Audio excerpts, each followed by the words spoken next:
Abbiamo fatto un vertice in prefettura con ANAS, Autostrade e Regione proprio per la questione dei lavori del Fadalto. È confermato l'avvio del primo stralcio di sistemazione delle barriere di Paramasso e delle reti di contenimento che appunto inizieranno indicativamente a novembre e si concluderanno a maggio 2026. Diciamo che ANAS ci ha garantito che la strada non sarà interrotta, ma ci sarà un senso alternato di marcia e quindi questo è importante. Nessuna interruzione, quindi, durante i lavori di sistemazione della trafficata e senza pace strada statale 51 di Alemagna in località Fadalto, dopo le varie chiusure dell'estate. Ma quello che la sindaca Mirella Balliana ha chiesto, col cuore in mano, come dice lei, è di dare una mano ai cittadini, liberalizzando l'accesso all'autostrada. La cosa che invece le abbiamo chiesto veramente col cuore in mano ad Autostrade è quello di poter liberalizzare il tratto autostradale Vittorio Veneto Nord Fadalto in concomitanza quando ci sono gli eventi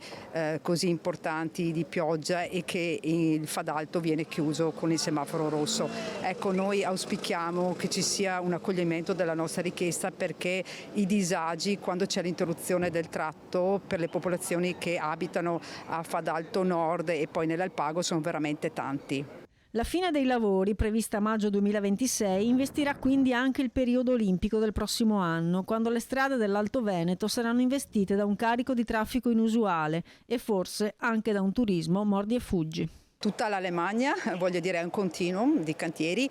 capiamo anche gli interventi che stanno svolgendo su San Vito, siamo solidali anche ai sindaci,